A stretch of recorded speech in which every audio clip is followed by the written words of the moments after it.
പാഠം 741. യുക്തിയില്ലാത്ത ഒരു കഥ.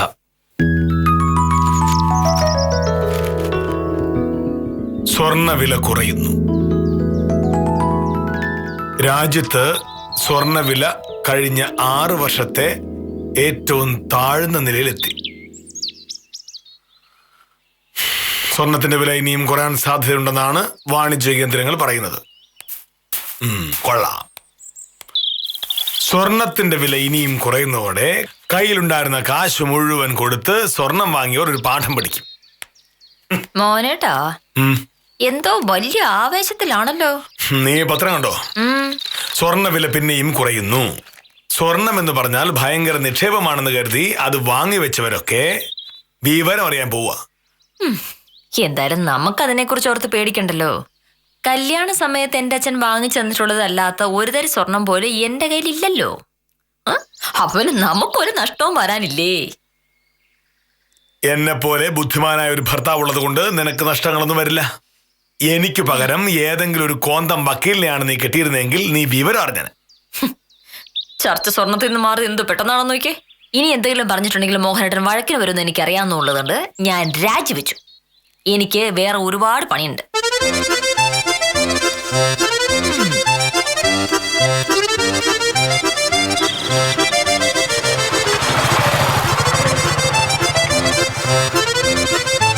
സാറേ, ചന്ദ്രൻകുട്ടി. എന്തുണ്ട് സാറേ വിശേഷം? പത്രം വായിക്കണോ? ചന്ദ്രൻകുട്ടി, ഒന്ന് ഇവിടെ വരെ വരൂ.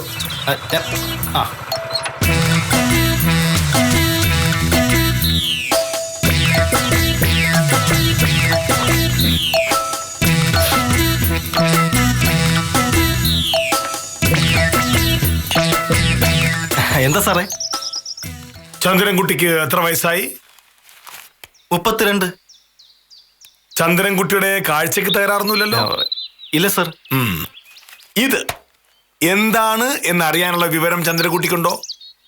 ഉണ്ട് സർ. ഇത് പത്രമല്ലേ? അതായത് ചന്ദ്രൻകുട്ടി അതുവഴി പോയപ്പോ വെറുതെ വണ്ടി ഒന്ന് നിർത്തി. അവിടെ നിന്ന് നോക്കിയപ്പോ എന്നെയും ഈ പത്രത്തെയും ഇത് പത്രമാണെന്ന് തിരിച്ചറിയുകയും ചെയ്തു. പിന്നെ എന്തിനാണ് ഒരു ആവശ്യമില്ലാതെ പത്രം വായിക്കണം സാറേ എന്ന് ചോദിച്ചത്? പത്രം വായിക്കുകയല്ലാതെ പിന്നെ തിന്നാൻ കൊള്ളാമോ? ഇതിനാണോ സാർ എന്നെ ഇങ്ങോട്ട് വിളിച്ചത്? അതെ. കഷ്ടം. ഞാൻ വിചാരിച്ച എന്തോ വലിയ കാര്യമുണ്ടെന്ന്.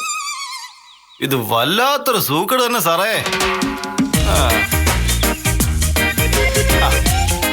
രാവിലെ പത്രം എടുത്ത് മുറ്റത്തിറങ്ങി ഇരുന്നാലേ വഴിയെ പോകുന്നൊരു മിണ്ടയും കുശലം ചോദിക്കുകയൊക്കെ ചെയ്യും. അത് ഇഷ്ടമല്ലെങ്കിലേ വീടിനകത്ത് കയറി ഇരുന്ന് പത്രം വായിക്കണം.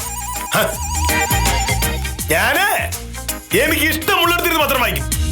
എന്നാലേ ഞാൻ എനിക്ക് ഇഷ്ടമുള്ളതുപോലെ എന്തെങ്കിലുമൊക്കെ ചോദിക്കുകയും ചെയ്യും.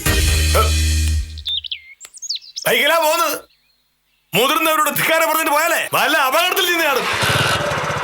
ചാടിയ ഞാൻ അങ്ങ് സഹിച്ചു.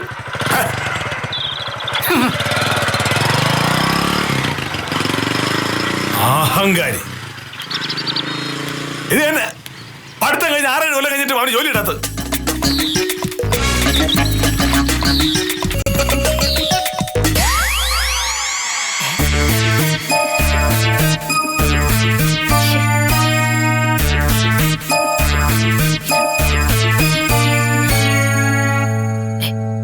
സ്വിച്ച് ഓൺ ആണല്ലോ.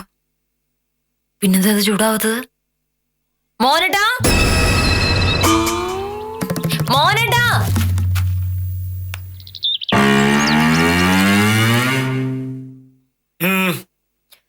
ഇത് കേടാണെന്ന് തോന്നുന്നു. ചൂടാവുന്നില്ല. ചൂടാവുന്നില്ല? ഇല്ല,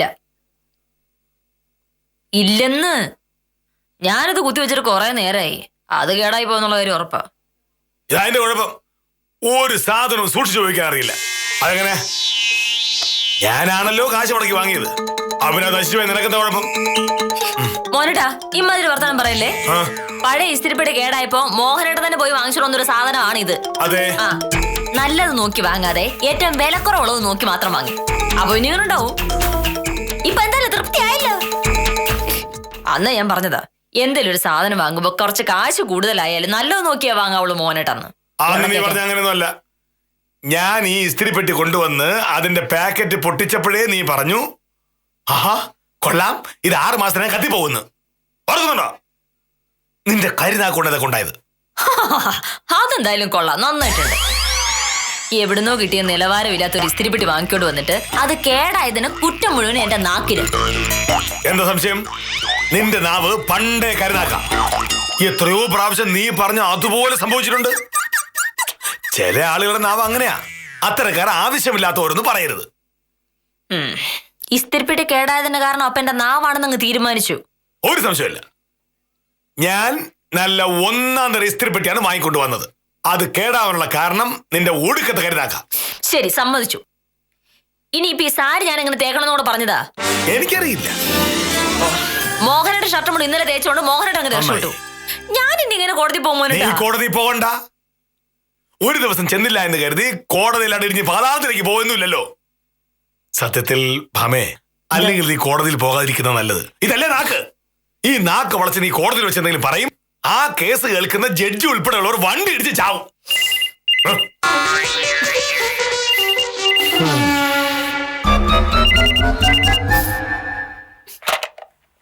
ഹലോ, അതെ, കെ മോഹനകൃഷ്ണനാണ്.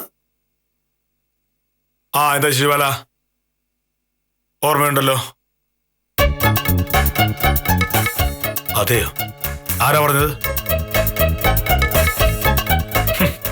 കൊള്ളാം. കള്ളത്തരങ്ങൾ കാണിച്ചാൽ അങ്ങനെ ഇരിക്കും. സ്വന്തം ഭർത്താവിന് ബഹുമാനമില്ലാത്ത സകല പെണ്ണുങ്ങൾക്കും ഇതൊരു പാഠമായിരിക്കട്ടെ.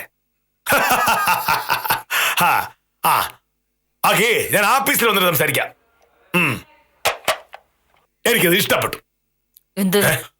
ഭർത്താവിനെ ബഹുമാനിക്കുകയും അനുസരിക്കുകയും ചെയ്യാത്ത എല്ലാ പെണ്ണുങ്ങളുടെയും വിധി ഇതായിരിക്കും. ഓർത്തോ? എനിക്ക് മനസ്സിലായില്ല. ആരുടെ കാര്യം മോനോട്ടറി പറഞ്ഞോണ്ടിരിക്കുന്നേ? കാഞ്ചനയുടെ. കാഞ്ചനയ്ക്ക് എന്ത് പറ്റി? ഭർത്താവിനെ ഒളിച്ച് ഓരോന്ന് ചെയ്താൽ എന്താ സംഭവിക്കാന്ന് കാഞ്ചനയ്ക്ക് മനസ്സിലായിട്ടുണ്ട്. കാര്യം എന്താ വെച്ച് തെളിച്ചു പറ മോനോട്ടാ. ഇന്നലെ രാവിലെ ആഫീസിൽ വെച്ച് കാഞ്ചനയും സ്വയംപ്രഭയും തമ്മിൽ സ്വർണം വാങ്ങുന്നതിനെ പറ്റി വലിയൊരു ചർച്ച ഉണ്ടായിരുന്നു. കാഞ്ചന സാർ ആള് കൊള്ളാലോ. ഇത്രയും കാലോട് ഞങ്ങളോട് ഇക്കാര്യം പറഞ്ഞില്ലല്ലോ. പല പ്രാവശ്യം പറയണമെന്ന് ഓർത്തതാ പ്രഭേ, പിന്നെ അങ്ങ് മറന്നുപോയി. ഐശ്വര്യ ജ്വല്ലറി ഇങ്ങനെ ഒരു പദ്ധതി ഉണ്ടെന്ന് എന്റെ കെട്ടിയോൾ എന്നോട് പറഞ്ഞായിരുന്നു. പക്ഷെ മാസം 2000 രൂപ എന്ന് പറഞ്ഞാൽ എന്നെ കൊണ്ട് താങ്ങൂല. എന്റെ കയ്യിൽ അങ്ങനെ ഒരുപാട് പൈസയൊന്നും ഉണ്ടായിട്ടല്ല ശിശുപാലൻ ചേട്ടാ.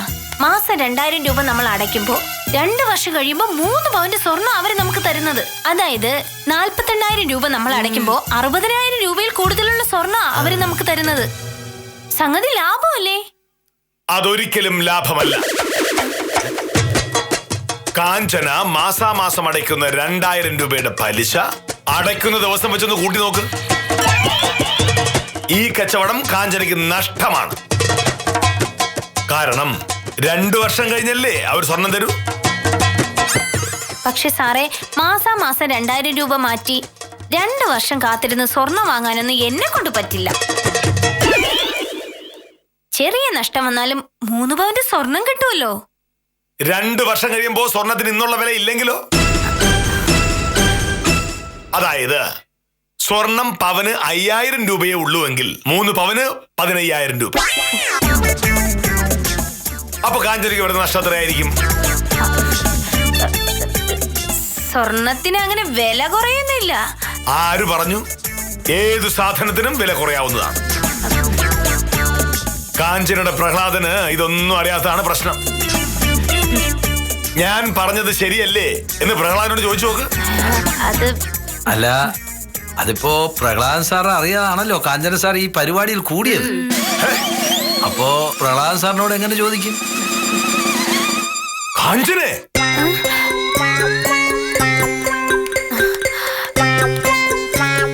സ്വന്തം ഭർത്താവിനെ വിളിച്ച് ഇങ്ങനെ ഒരു കാര്യം ചെയ്യാൻ കാഞ്ചനയ്ക്ക് എങ്ങനെ ധൈര്യം വന്നു?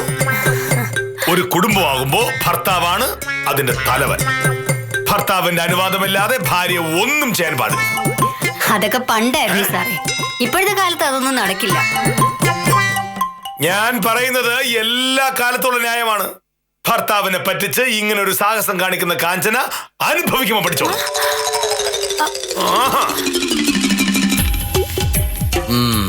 സാറ് പറഞ്ഞതിൽ കാര്യമുണ്ട്. ഐശ്വര്യ ജ്വല്ലറിക്കാരന്റെ പഴയ സ്വഭാവം വെച്ച് ആള് ഭയങ്കര തട്ടിപ്പാ.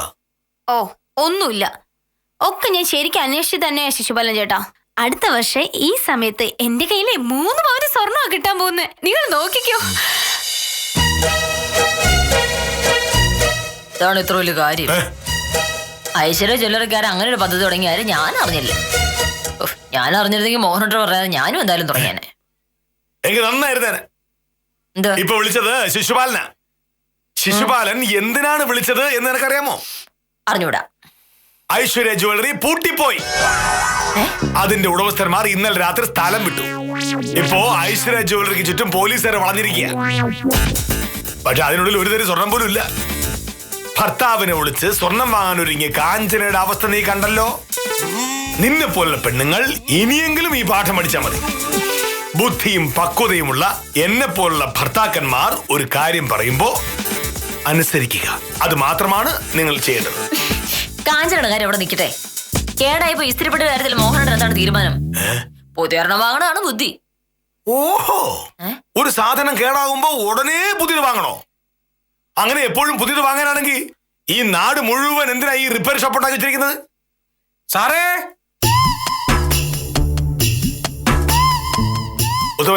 ഉത്തവനായി കൊടുത്തിട്ട് ആ ഇസ്തിരിപ്പെട്ട് നന്നായി കൊണ്ടുവരും. അത് മതി, ഉത്തവനോട് ഞാൻ സംസാരിച്ചോളാം.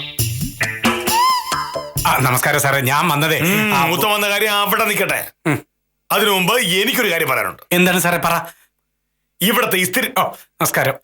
ഇവിടത്തെ ഇസ്തിരിപ്പെട്ടി ഭാമയുടെ ശ്രദ്ധയില്ലായ്മ കാരണം കേടായിപ്പോയി. അയ്യോ, അതൊന്നും കൊണ്ടുപോയി നന്നായി കൊണ്ടുവരണം രാവിലെ തന്നെ. അത് വാങ്ങിച്ചിട്ട് കുറച്ച് ദിവസമല്ലേ ആയുള്ളൂ സാറേ? ആ അതെ, പക്ഷെ വാങ്ങുന്ന സാധനം നല്ലതല്ലെങ്കിൽ അത് പെട്ടെന്ന് കേടായി പോവില്ല ഉത്തമ.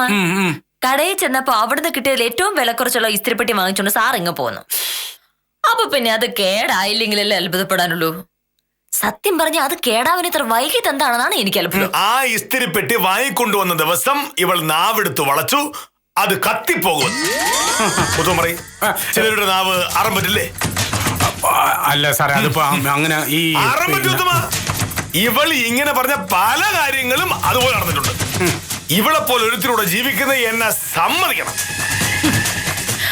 അങ്ങാടി തോറ്റതിന് അമ്മയോട് എന്ന് പറയുന്ന ഇതിനെയാണ് മോഹനേട്ടാ. മോഹനേട്ടൻ ചെയ്ത അബദ്ധത്തിന്റെ പേരിൽ കുറ്റം മുഴുവൻ എന്റെ നാവിനും. കുഴപ്പം നിന്റെ നാവിന്റെ തന്നെ.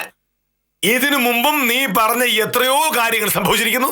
അതെ, അമേരിക്ക ബഹിരാകാശത്തേക്ക് അയച്ച ഉപഗ്രഹം തകർന്നു വീടില്ലേ, അത് ഞാൻ പറഞ്ഞിട്ടാ. ഗുജറാത്തിൽ പണ്ട് പ്ലേഗ് വന്നതും 2ാം ലോകമഹായുദ്ധം ഉണ്ടായതും എല്ലാം ഞാൻ പറഞ്ഞിട്ട് തന്നെ. മോഹനേട്ടാ, ഇത് വർഷം 2015 കരുനാക്കിന്റെ കാര്യമൊക്കെ പറഞ്ഞുകൊണ്ട് ഈ കാലത്ത് നടക്കുന്നതേ മഹാ നാണക്കേടാണ്. കരുനാക്കിന് അങ്ങനെ വർഷവും മാസമൊന്നുമില്ല, എല്ലാ കാലത്തും നടക്കും. അങ്ങനെയാണെങ്കിൽ മോഹനേട്ടൻ പറഞ്ഞ എന്തെല്ലാം കാര്യങ്ങൾ അച്ചടായിട്ട് നടന്നിട്ടുണ്ട്. അതിനുമല്ല ഞാൻ മോഹനേട്ടൻ കുറ്റം പറഞ്ഞിട്ടുണ്ടോ? ഉണ്ടോ? അയ്യടാ, ഒരു കരുനാക്കനെ കഥയായിട്ട് വന്നിരിക്കുന്നു. അങ്ങനെ വെറുതെ പറഞ്ഞാ പോരാ. എന്റെ നാവ് കരുനാക്കാണ് എന്നുള്ളൊരു തെളിവ് വേണം. എന്റെ കാര്യം തെളിവുണ്ടോ? അതിനെന്താണ്, എത്ര തെളിവാണ് മോഹനേട്ടന്? ഞാൻ തരാലോ. ഞാനിപ്പോ വരാം. അവള് പറയുന്ന പോലെ അല്ല ആ കാര്യം. ഭാമയ്ക്ക് ശരിക്കും കരുനാക്കുണ്ട്. സാറേ, തർക്കത്തിൽ ഇടപെടുന്നതിന് മുമ്പ് എനിക്കൊരു കാര്യം പറയാനുണ്ട്. എന്ത്? ഞാൻ 3 മാസം മുമ്പ് വാങ്ങിച്ച മൊബൈൽ ഫോണാണ് ഇത്. വാങ്ങിച്ചെന്ന് സാർ എന്റെ അടുത്ത് പറഞ്ഞു. 10,000 രൂപ കൊടുത്ത് മൊബൈൽ ഫോൺ വാങ്ങിയത് ഭയങ്കര ധൂർത്താണുത്തമാ. ഈ സാധനമൊക്കെ ഏത് നിമിഷവും നശിച്ചു പോകാമല്ലോ എന്ന്. അതുകൊണ്ട് ഇത് കത്തിപ്പോയി സാറേ. സാറിന്റെ നാവ് അറം പറ്റിയതാണോ എന്ന് എനിക്ക് അറിഞ്ഞൂടാ. ഇന്ന് രാവിലെ മുതൽ ഈ സാധനം ഓണാവുന്നില്ല. പുതിയ ഫോൺ വാങ്ങാതെ എനിക്ക് ജീവിക്കാനും പറ്റൂല. അതുകൊണ്ട് അതാണ് ഞാൻ വന്നുടനെ ചോദിക്കാൻ വന്ന്. സാറ് ഒരു 10,000 രൂപ എനിക്ക് കട തരണം. അടുത്ത ആഴ്ച തിരിച്ചു തരാം. 10,000 രൂപ എന്റെ ഇല്ല. സാറ് തന്നില്ലെങ്കിൽ ഞാൻ വക്കീലിന്റെ അടുത്ത് ചോദിക്കും. ചോദിച്ചോ? പക്ഷെ സാറിന്റെ നാവ് അറം പറ്റിയതാണെന്ന് വക്കീല് പറയും. എന്റെ ഫോൺ കത്തിപ്പോയ കാര്യം തൽക്കാലം വക്കീല് അറിയാതിരിക്കുന്നതാണ് സാറിന് നല്ലത്. അപ്പൊ എങ്ങനെ സാറേ, 10,000 രൂപ തരുമോ? ഒരാഴ്ച ആകുമ്പോ തിരിച്ചു തരാം.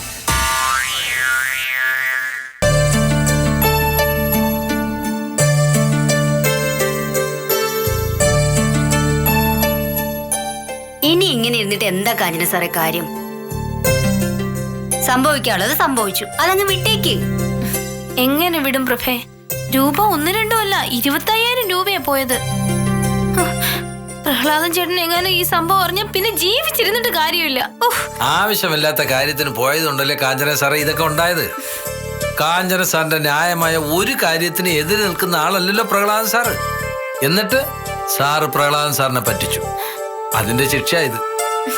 അതൊന്നും അല്ല ശിശുപാലൻ ചേട്ടാ, മോഹനേഷ സാറിന്റെ നാവാ എല്ലാത്തിനും കാരണം. ആ സ്വർണ്ണക്കട പൂട്ടി പോകുന്ന ഇന്നലെ മോഹനേഷ സാർ പറഞ്ഞപ്പോഴേ കരുതിയതാ എന്തെങ്കിലും ഉണ്ടാവുമെന്ന്. അത് കൊള്ളാം. അങ്ങാടി തോറ്റതിന് അമ്മയോടൊന്ന് പറഞ്ഞതുപോലെ ആയല്ലോ കാഞ്ചന സാറേ. ഇതിലിപ്പോ മോഹനേഷ് സാർ എന്ത് പഠിച്ചു? അങ്ങനെ പറഞ്ഞൊഴിയല്ലേ ശിശുപാലൻ ചേട്ടാ, ഇത് മോഹനേഷ് സാറിന്റെ നാവ് അറം പറ്റിയതാ, ഒരു സംശയമില്ല. ആ ഇന്നാളൊരു ദിവസം എനിക്കും ഇങ്ങനെ ഒരു പറ്റി. അമ്മയ്ക്ക് അസുഖമാണെന്ന് കള്ളം പറഞ്ഞ് ഉച്ചയ്ക്ക് ഞാൻ ലീവ് എടുത്ത് പോയില്ലേ. ഞാൻ പറഞ്ഞത് കള്ളമാണെന്ന് സാർ എങ്ങനെ അറിഞ്ഞു? പിറ്റേ ദിവസം എന്നെ വിളിച്ചിട്ട് പറയാ, മുതിർന്നവരോട് മേലുദ്യോഗസ്ഥരുടെ കള്ളം പറഞ്ഞ അതിന്റെ ദോഷം സ്വയംപ്രഭ അനുഭവിക്കുമെന്ന്.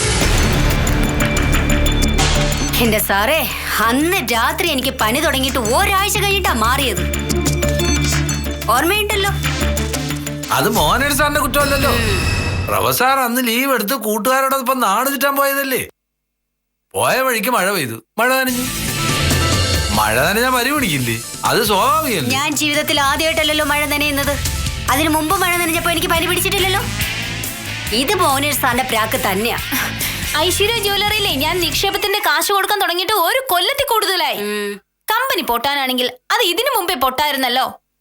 ഇന്നലെ രാവിലെ മോഹനേഷ സാർ നാവ് വളച്ചതും ഇന്നലെ തന്നെ കടയും പൂട്ടി. എന്താണ് ഇവിടെ ചർച്ച?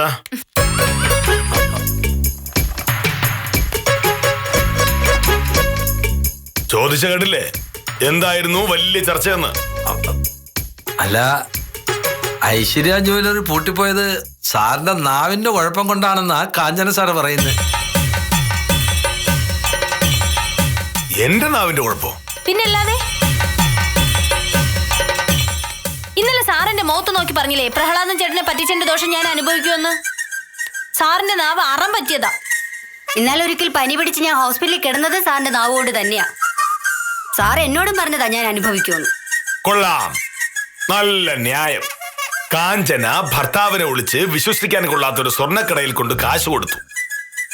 ആ സ്വർണ്ണക്കടക്കാരൻ ഇതിനു മുമ്പും പല തട്ടിപ്പിനും അകത്തായ ആളാണെന്ന് അറിയാവുന്നത് കൊണ്ടാണ് ഞാൻ പറഞ്ഞത് അനുഭവിക്കും എന്ന്. കാഞ്ചന കാണിച്ച തെറ്റിന്റെ ഫലം കാഞ്ചന അനുഭവിക്കണം. അതിന് എന്നെ പഴിക്കരുത്.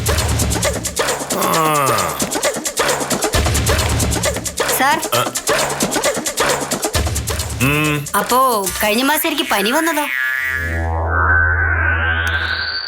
അതും സാറിന്റെ നാവ് അറം പറ്റിയതല്ലേ? അതെ, സ്വയംപ്രഭയ്ക്ക് പനി വന്നത് മാത്രമല്ല, തെക്കേലെ പത്രോസിന് പണ്ട് ക്യാൻസർ വന്നതും, അമ്പലക്കടവിനടുത്ത് പണ്ട് ബസ് മറിഞ്ഞതും, ജപ്പാനിൽ സുനാമി വന്നതും, എബ്രഹാം ലിങ്കനെ പണ്ട് ആരോ വെടിവെച്ച് കൊന്നതൊക്കെ ഞാൻ പറഞ്ഞിട്ടാ. ഇനി എന്തെങ്കിലും പറയാണ്ടോ?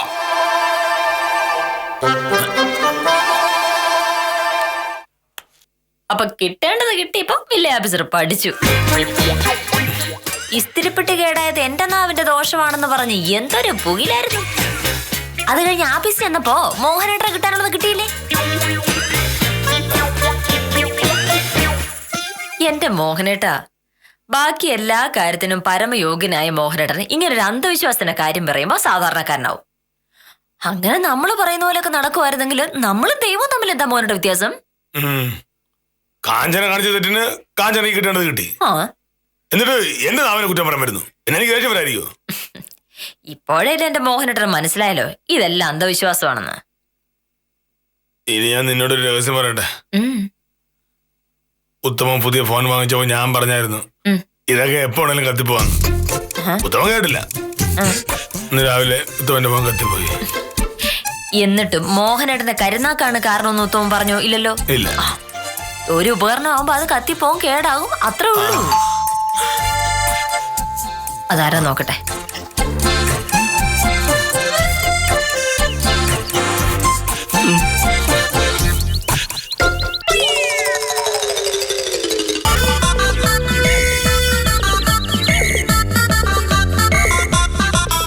ആരാ?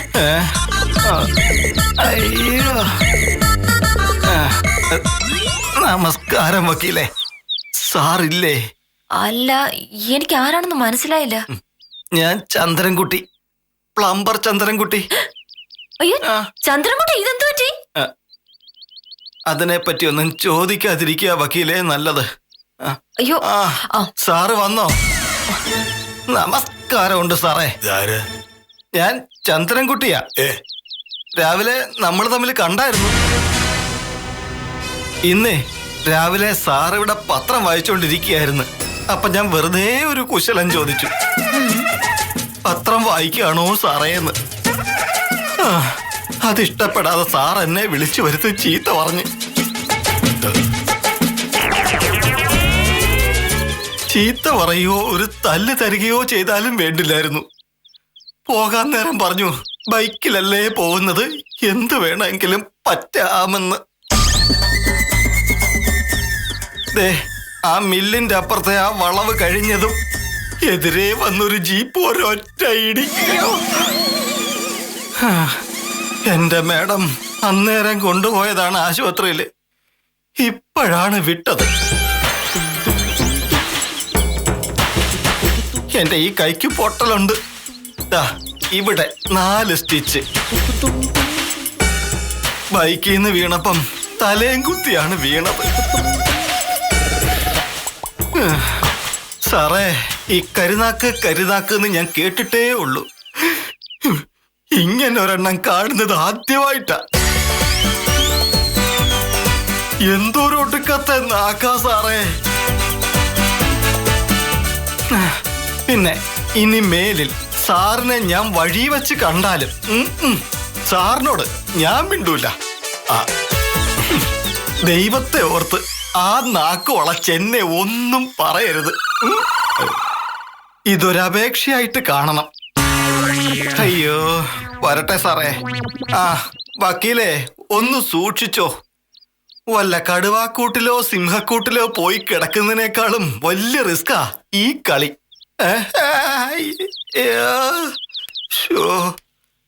അയ്യോ, കരുതാകോലും ഇതിലൊക്കെ വലിയ കാര്യമുള്ളതാണോ? ഓരോരോ കാര്യങ്ങൾ സംഭവിക്കും, അതൊക്കെ നമ്മൾ പറയുന്നുണ്ടാണോ? ഇതൊക്കെ അന്ധവിശ്വാസികളാ.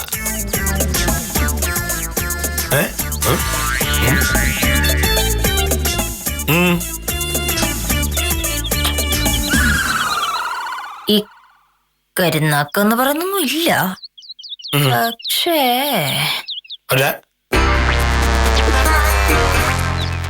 ദേഷ്യം വരുമ്പോ എന്നെ ഒന്നും പറയണ്ട കേട്ടോ. വേറൊന്നും ഉണ്ടായിട്ടല്ല. എനിക്കെന്തെങ്കിലും പറ്റിട്ടുണ്ടെങ്കിൽ മോഹനയുടെ ആരും ഇല്ലാണ്ടായി പോവില്ലേ? ആ നാവ് ഒന്ന് ചെറുതായിട്ട് കാണിക്കുവോ?